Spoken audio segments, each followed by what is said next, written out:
My name is Amy. I'm a 34-year-old office worker. I've been married to Tom, a classmate from my university days, for 10 years. Actually, we don't have children yet.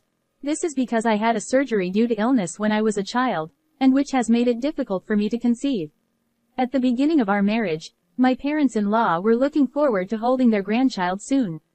Of course, it has to be a boy. He'll be the son and heir. That's right. Amy must give birth to a boy. My parents-in-law's family isn't a venerable one. My father-in-law is an office worker, and my mother-in-law is a typical housewife. Although my husband is the eldest son, he is always a bit absent-minded. I remember the day vividly when my parents-in-law got upset and came to my house. That was just after we told them that we were thinking neither to inherit their house nor live together. They came to our house again and again, shedding tears as they tried to persuade us, so it was quite a struggle to make them give up. However, I explained that in order to live with my in-laws, my husband would have to quit his current job and it would be difficult for him to find another job as a regular employee with the same treatment due to the recession. Despite this, my parents-in-law insisted they could introduce someone who could help him find a job and urged us to come over. My husband seemed astonished and said to them, "If you keep pushing, I'll cut ties with you." For both of them, the statement from their own son seemed to be quite tough, and the discussion about living together ended there.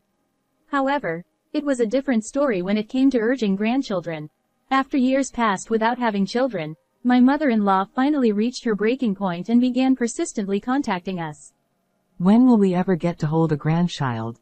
We aren't getting any younger, you know. It's about time you start thinking about the future. I'm sorry, but there's nothing we can do about it.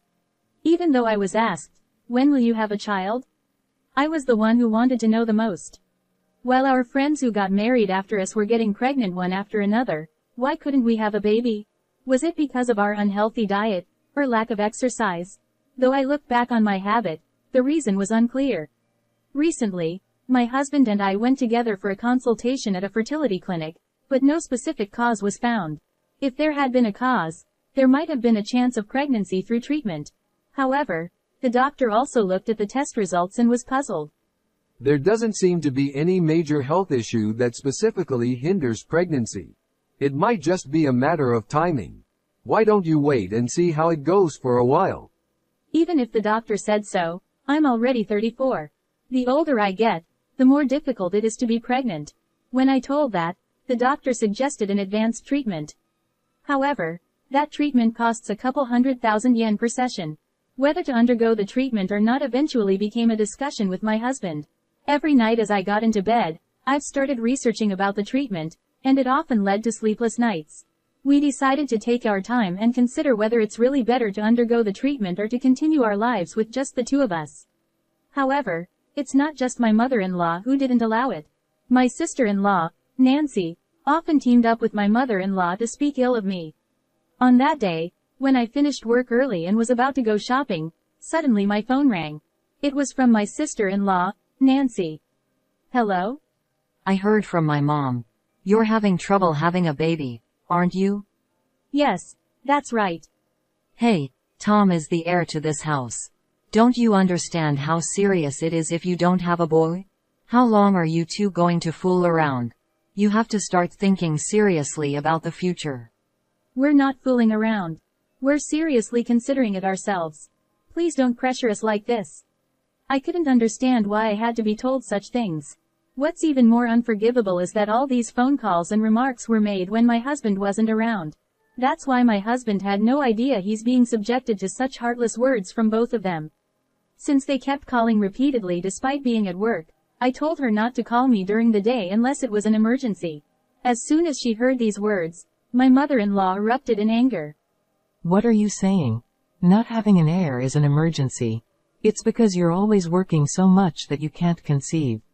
She yelled so loudly that people around us could hear, and they started looking at me with disapproval. That's enough.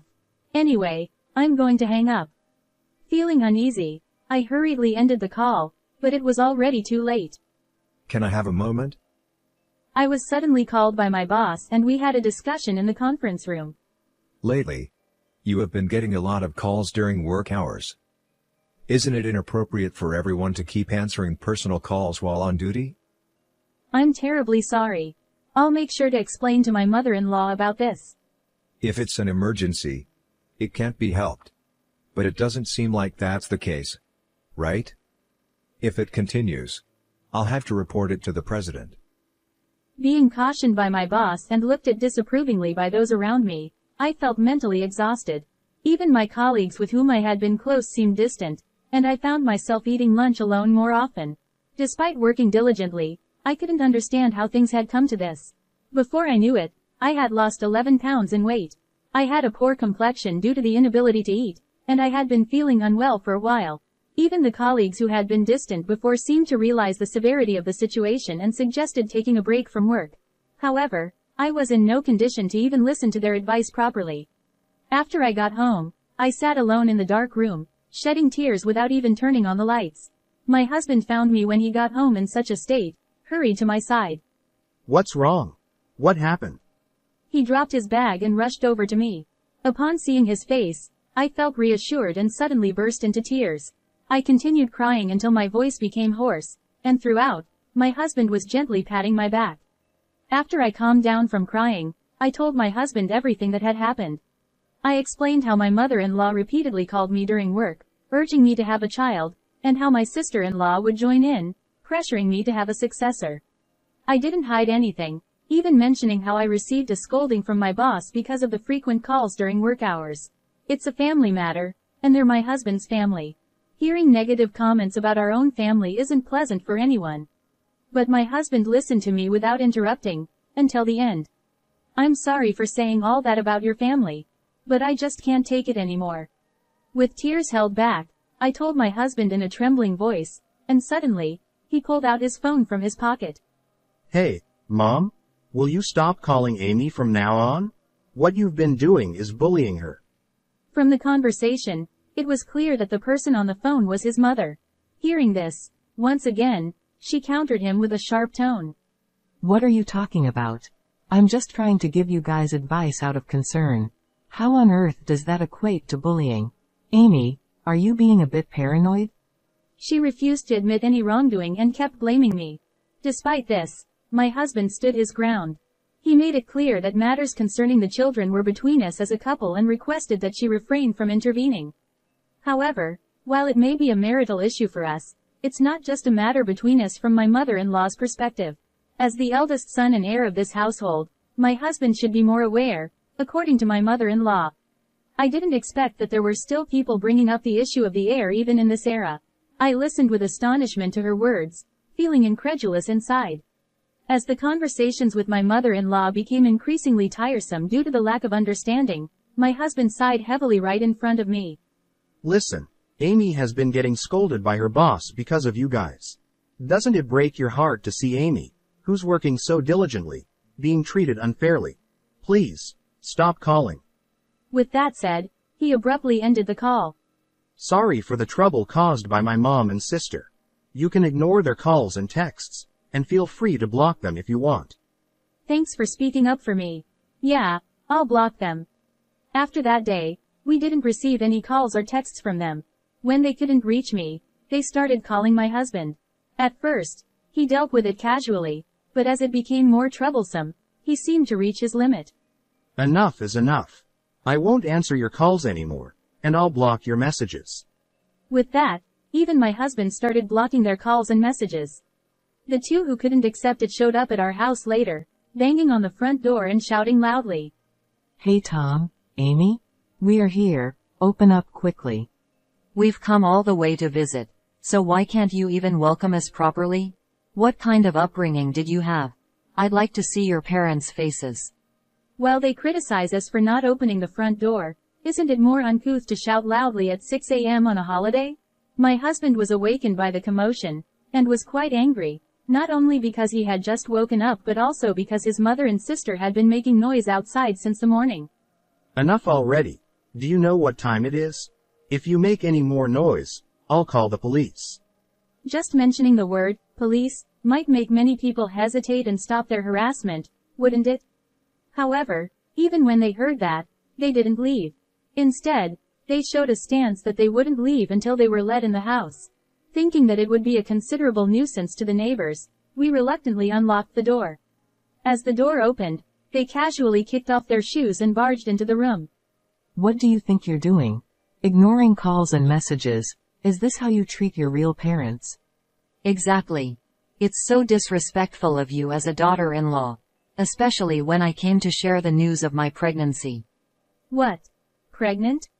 With that, Nancy took an ultrasound picture out of her bag and showed it off in front of me. Nancy, who got married last year, had conceived a baby with James. My mother-in-law proudly mentioned it was her first grandchild and boasted about it to me. Congratulations. Take care of yourself during this important time, I said. Nancy smirked and said, You must be feeling jealous that I got pregnant first, right? I didn't particularly feel jealous, but there was a slight tinge of envy. However, since many friends who married after me were already giving birth, I had grown accustomed to being overtaken. Still, Nancy's constant boasting with a smirk on her face didn't exactly warm my heart.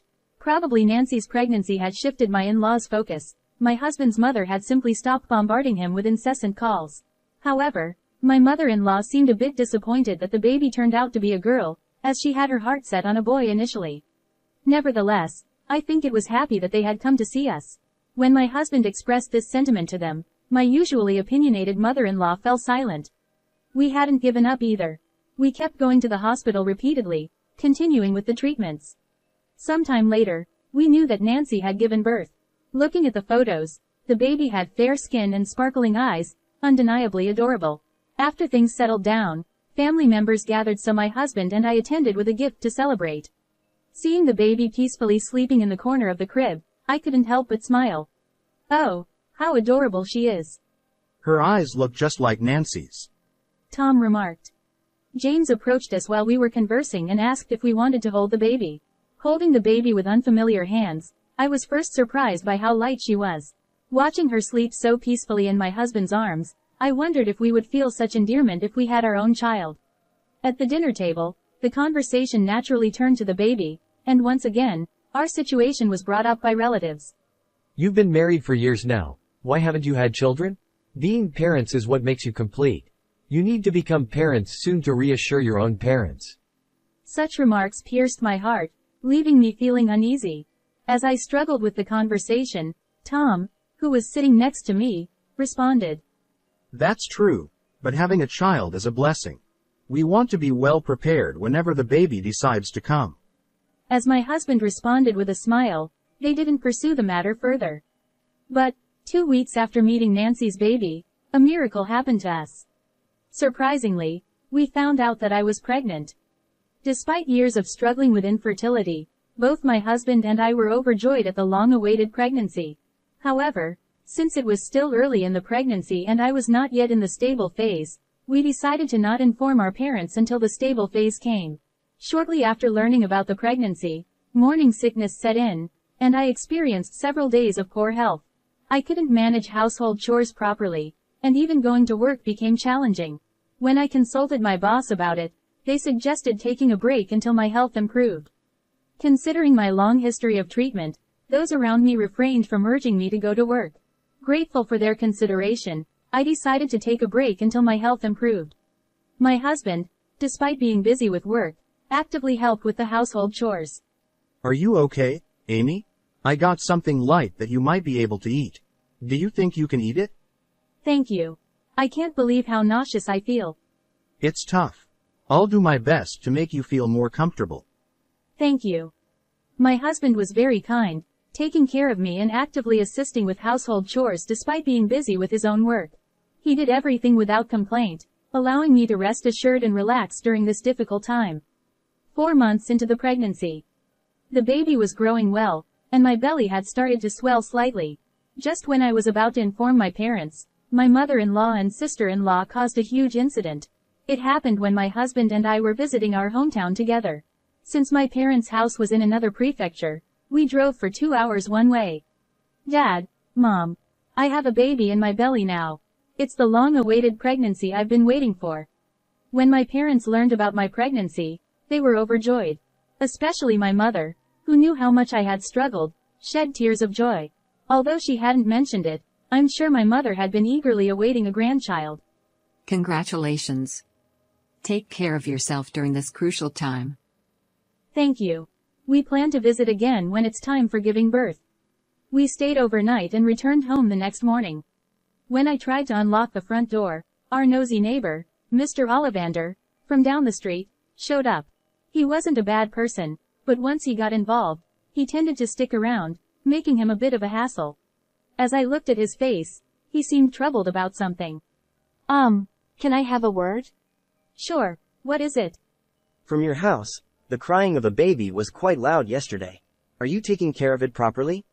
Huh? A baby? What are you talking about, Mr. Ollivander? My baby is still in my belly. The baby hasn't been born yet. Huh? But it was really loud yesterday, and Mrs. Sean and I were worried. It seemed to be coming from inside your house. Not understanding what he meant, I decided to open the house and check the rooms. There was no baby born yet in our house, so it must have been a misunderstanding on Mr. Ollivander's part. Hey Amy, it's urgent. Come over here. What's wrong? Wait, what is this? In the middle of the living room, there was a baby lying on a futon. The baby looked unwell, with a full diaper emitting a foul smell. Wait, isn't this Nancy's baby? I recognized the baby. It was the girl born to Nancy. But why was she sleeping here? There were many questions, but at the moment, we needed to call an ambulance and the police. My husband and I made calls, and within about 10 minutes, both the ambulance and the police arrived. The baby was quickly taken away by the ambulance, and during that time, my husband and I were asked by the police. Mr. Ollivander, who claimed to have heard the crying yesterday, also participated in the police inquiry. Was it around 2 p.m. yesterday? I saw 2 women entering this house. One of them was carrying a baby, so I assumed it was yours. The crying was quite loud, echoing outside. We left for my parents' house yesterday around 10 a.m. Besides, as you saw, our baby hasn't been born yet. Those 2 women were probably my mother-in-law and sister-in-law. To be sure, we tried calling my mother-in-law and sister-in-law, but couldn't reach them.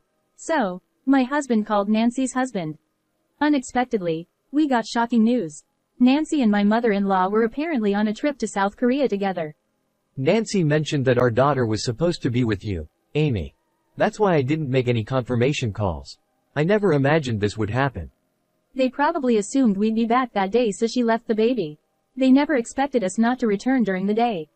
I quickly told him the hospital information and he said he would head there immediately. After explaining the situation to the police, they said they would ask my mother-in-law and her daughter upon their return and left my house. After the police left, anger began to well up inside naturally. I couldn't forgive leaving their child alone in such a room just because they wanted to have fun. My husband and I headed to the hospital where the baby was transported. The doctor informed us that while the baby was weak, there were no life-threatening issues, and she could likely go home in 2 to 3 days. Oh, thank goodness. I was so worried about what might have happened. Amy, Tom, I'm truly sorry for what happened. Nancy's actions led to a terrible incident. No, we're just relieved that nothing serious happened. However, there are still lingering mysteries. One of them is how they managed to break into our home. Neither my husband nor I have given out spare keys to anyone. How could they have possibly gained access? Regardless, we need to change the locks as soon as possible. I'll contact a locksmith to come over. Yeah, let's do that. But, will only changing the locks truly solve the problem? As long as they know where our house is, they might come back again. Fortunately, the house was company owned, and we've been considering buying our own home when we have kids. I should discuss it with my husband and we should consider moving to a different location until the house is ready.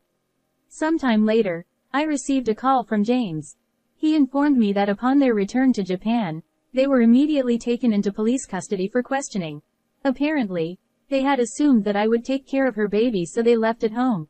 They never expected that we weren't supposed to come back. They were taken in by the police on suspicion of child abandonment. However, they seemed unwilling to accept responsibility. I'm not guilty. Amy is the one at fault. She didn't take care of her in my place. I'm innocent. Exactly. We never thought they would leave the house unattended. They didn't inform us beforehand. They are at fault too. They persisted in blaming me for not taking care of the baby, insisting they had done nothing wrong. Even the police officers conducting the inquiry were astonished by their selfish opinions. As for how they managed to enter my house, it turned out that during a previous visit, My mother-in-law found a key in the entrance. Then, she secretly took it and had a copy made without my knowledge. Assuming I had simply misplaced the key, I hurriedly had a spare made. I never imagined they would secretly duplicate the key. In addition to child abandonment, they were arrested for unlawful entry into the residence. Later, my father-in-law and James came to our place to apologize for what they had done. However, as long as we stayed here, there was no doubt they would come back again. You can't live here with peace of mind as it is. Yeah, maybe it's best to move out as a result of this. With that in mind, we decided to move. Luckily, we found a new company housing soon, and we moved there. Moving while pregnant was tough for me, but we managed with the help of our parents and relatives. It was a short period until the new house was built, but the fear of they coming back was unbearable. After the move, sometime later, my mother-in-law called. It seemed that she and my sister-in-law had come to the previous house, but it was after we had already moved out, so they called angrily. What's the meaning of moving without even informing us? We were planning to visit. I didn't ask you to come. Don't you have something else to say?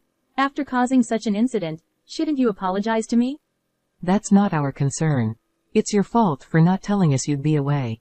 To still claim innocence at this point was beyond belief. I was not just angry but also bewildered. I see. Well, we'll never see eye to eye. Then, goodbye. Wait. There's something important I need to discuss with you today. What is it? Both Nancy and I have been kicked out by your father-in-law, and we have nowhere else to go. Nancy might lose custody, and we won't even get to see the baby. We're homeless now. So, can you let us stay with you? What? It seems that they were cut off by my father-in-law and brother-in-law and lost the place to live. They tried to seek help from us and went to the house where they used to live, but it was already abandoned. They must have been calling out of desperation. However, I couldn't bring myself to live with people who could cause such an incident without any remorse. I'm sorry, but I can't live with you guys after what happened. I'm about to give birth soon, and I want to spend my time peacefully. Having you both around would disrupt that peace. Goodbye. Wait a minute. After hanging up, I blocked their calls and messages, including my sister-in-law's. When they couldn't reach me, they bombarded my husband with calls, asking to live with us. However, my husband made it clear that we couldn't accommodate them either. With nowhere to go, they seemed completely stunned. Later, they ended up in an old apartment, juggling multiple jobs to get by. However, they struggle with interpersonal relationships wherever they go and constantly changing jobs. Also, they're tight on money and they argue almost every day. On the other hand, I welcomed my long-awaited baby into the world. Holding my child in my arms fills me with indescribable love and warmth. I'm sure that there will be challenges. I am determined to work together with my husband to make our child happy. How was today's story? Don't forget to subscribe to the channel. Until next time, take care.